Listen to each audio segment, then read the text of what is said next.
I'm guessing that, like most people, you think of time as stretching out endlessly in both directions. The past goes back as far as you want to imagine. The future will go on forever too, but what if I told you that wasn't true? What if there was a moment when time began and another when it ends? And that these moments are so unimaginably tiny that our minds can't even comprehend them. You might just be asking yourself, wait, where does the time go when it runs out? And this is actually a question that physicists have been wondering about for quite some time now. This is the first time that we have ever talked about the heat death of the universe. So if you haven't yet subscribed, please do so now. To understand how we figure out when time might end, we need to start at the very beginning. We need to talk about the moment when time started. It may seem weird to think about a start to time because we're also used to the idea that time is always passing.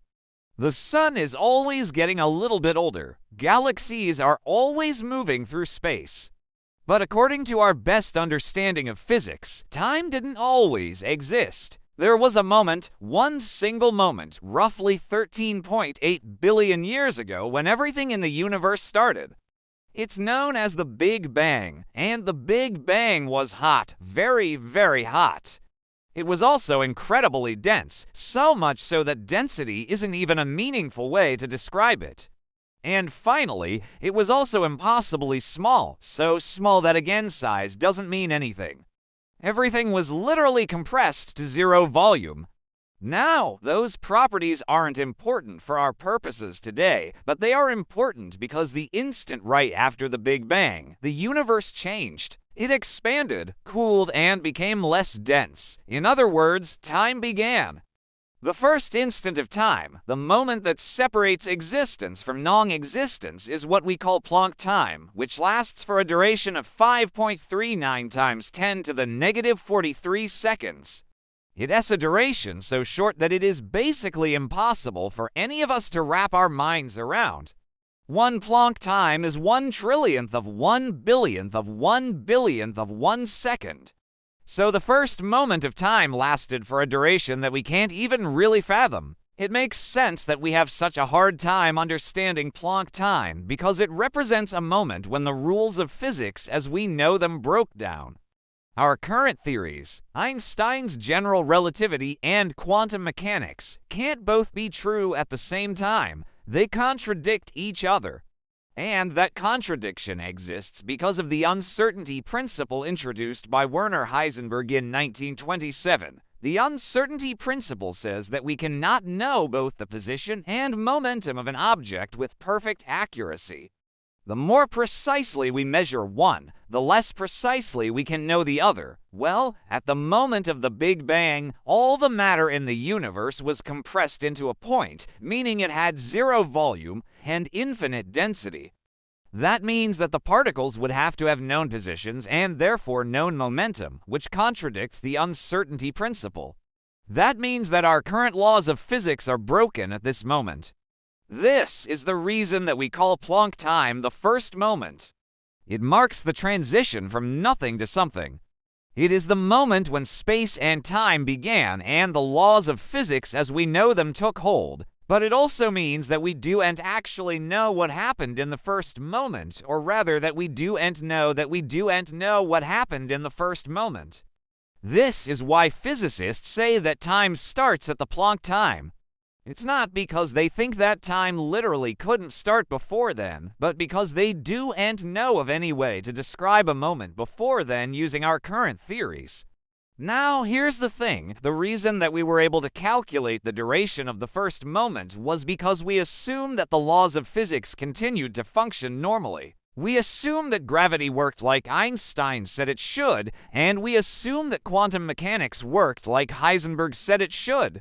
In other words, we assume that the laws of physics continued to function normally, even though we know that they didn't. How could we ever figure out how long the first moment lasted if we assume that the laws of physics function normally, when we know that they didn't? Well, it turns out that no matter how you slice it, you still have to assume that the laws of physics function normally in order to figure out how long the first moment was. And once you have the first moment, then the rest is easy. You just let the laws of physics continue to function normally and see what happens. That's how we got the universe that we live in today. So while the first moment is as small as we can conceive of, it's only the smallest moment if we assume that the laws of physics function normally. If the laws of physics didn't function normally, then maybe time did start before then. Maybe there was a moment that was even smaller than the first moment, and maybe that moment was just as real as the first moment. There is no way to prove or disprove this because there is no way to detect anything that happened in the first place, because it would require a theory of physics that we don't yet have.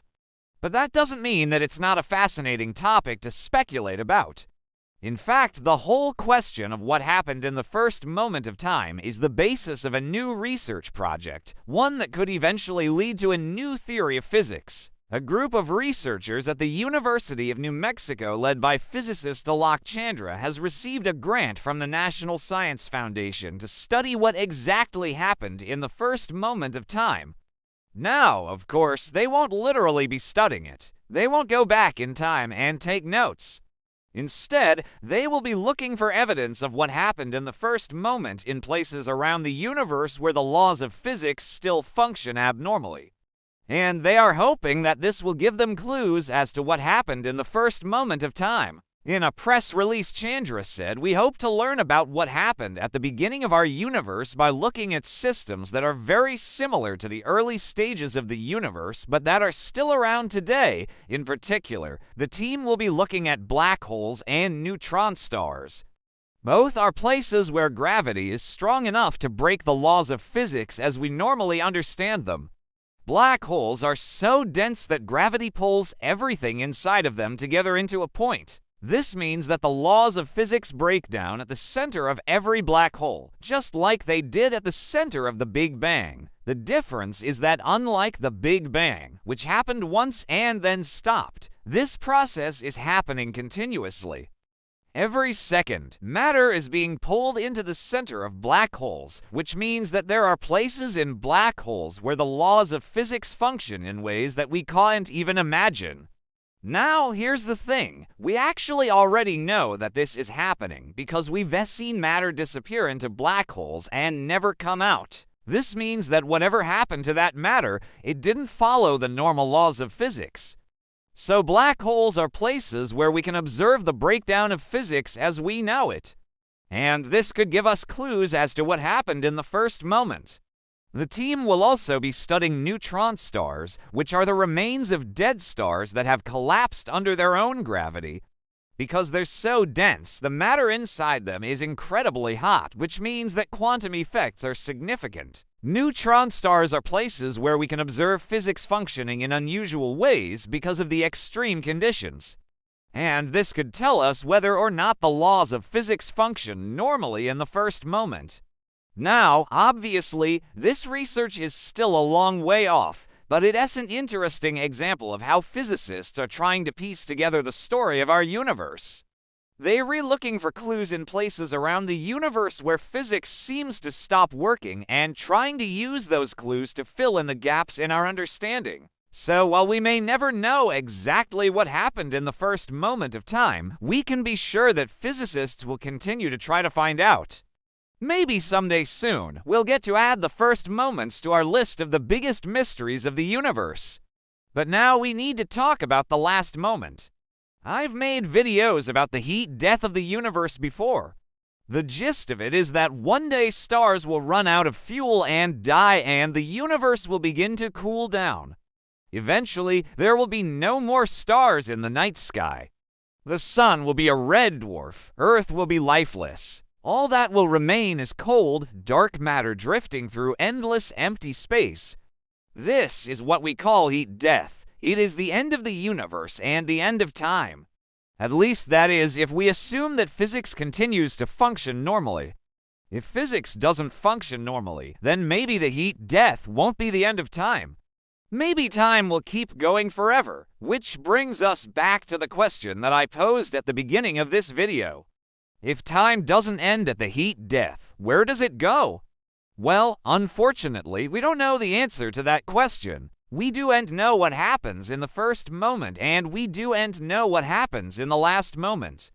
And that's a shame because it would be nice to know how our story started and how it will end. But maybe that's just the way that stories go sometimes. Thanks for watching this episode. I hope you enjoyed it. If you did, don't forget to subscribe and leave a comment below to tell me what you thought. And if you want to watch more, you can do that too. Just click the link in the description. I'll see you next time.